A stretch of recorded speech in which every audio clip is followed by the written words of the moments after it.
If you are starting out as a freelancer and hindi mo alam kung saan ka kukuha ng clients, pwedeng-pwede ka sa Upwork.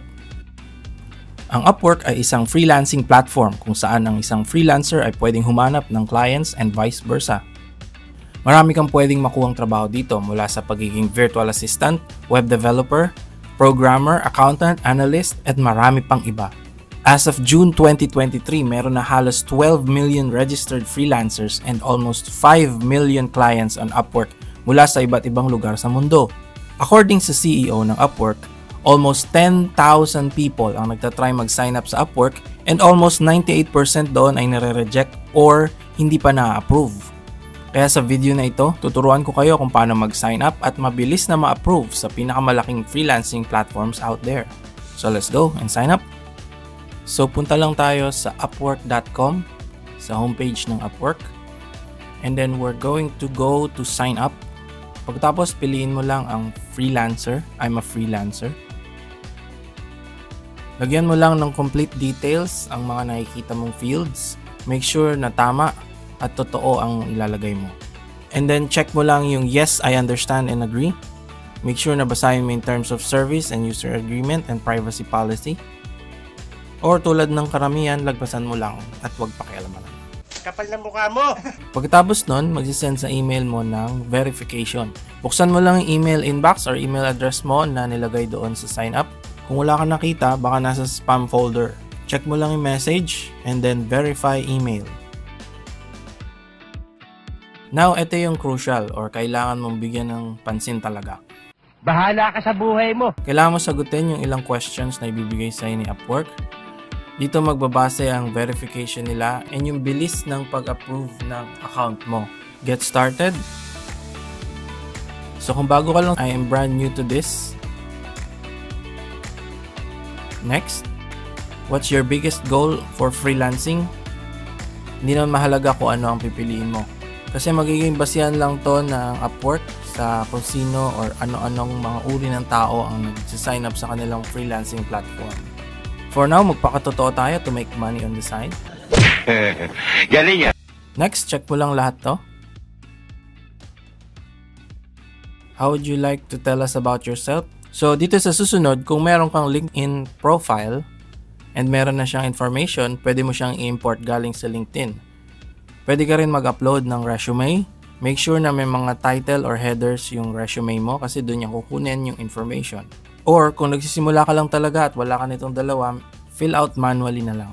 So itong title na hinihingi niya, ibig sabihin nito, ito yung magiging header ng iyong profile or ano yung gusto mong job title mo sa Upwork. So for example, isa akong virtual assistant or gusto ko makahanap ng mga clients na tungkol sa virtual assistants. So dito lalagay mo lang yung work experience mo. Kung taga Pilipinas ka, ilagay mo din dito yung mga local jobs mo kahit hindi online. Lagay mo lang yung information ng work mo, company, location, kailan ka nagsimula, kailan ka nag-resign or umalis or tinanggal, end date, and then description kung anong ginagawa mo doon. Kung kakagraduate mo lang or nagsisimula ka pa lang sa buhay-buhay, lagay mo na lang yung OJT mo or any volunteer work na meron ka. Required kasi sa Upwork na at least one work experience.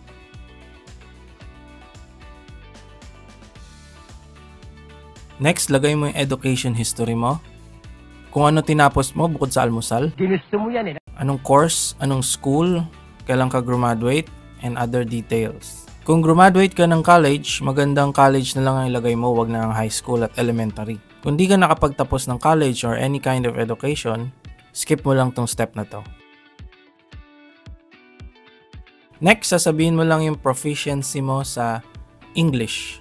Dahil international ang mga clients dito sa Upwork, kailangan marunong kang mag-English.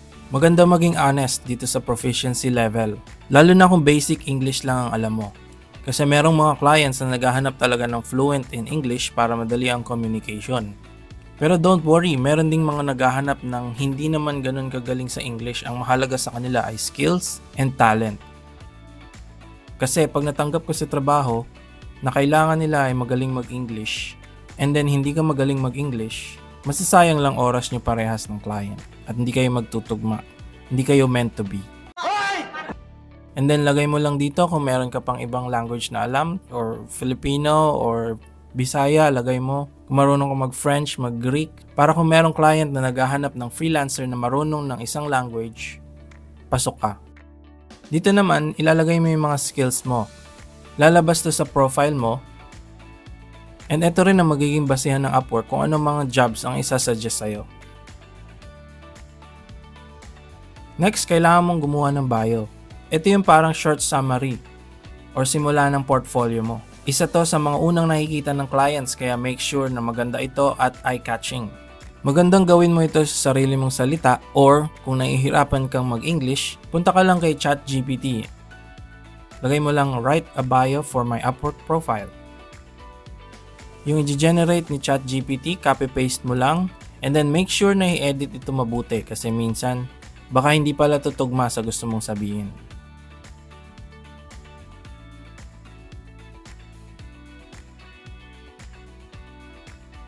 Next, isa sa pinakamahirap na part, ang alamin kung ano ang gusto mong hourly rate.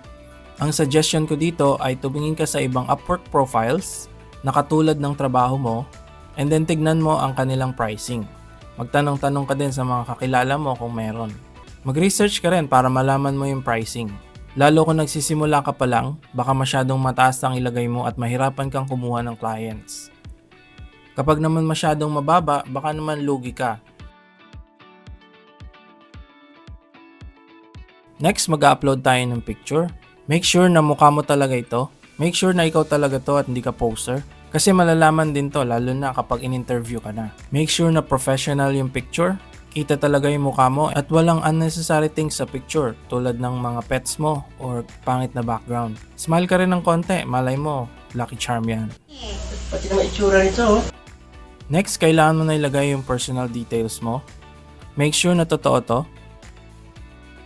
Minsan, kinakailangan din ng ID for verification. So, make sure na meron kang ID.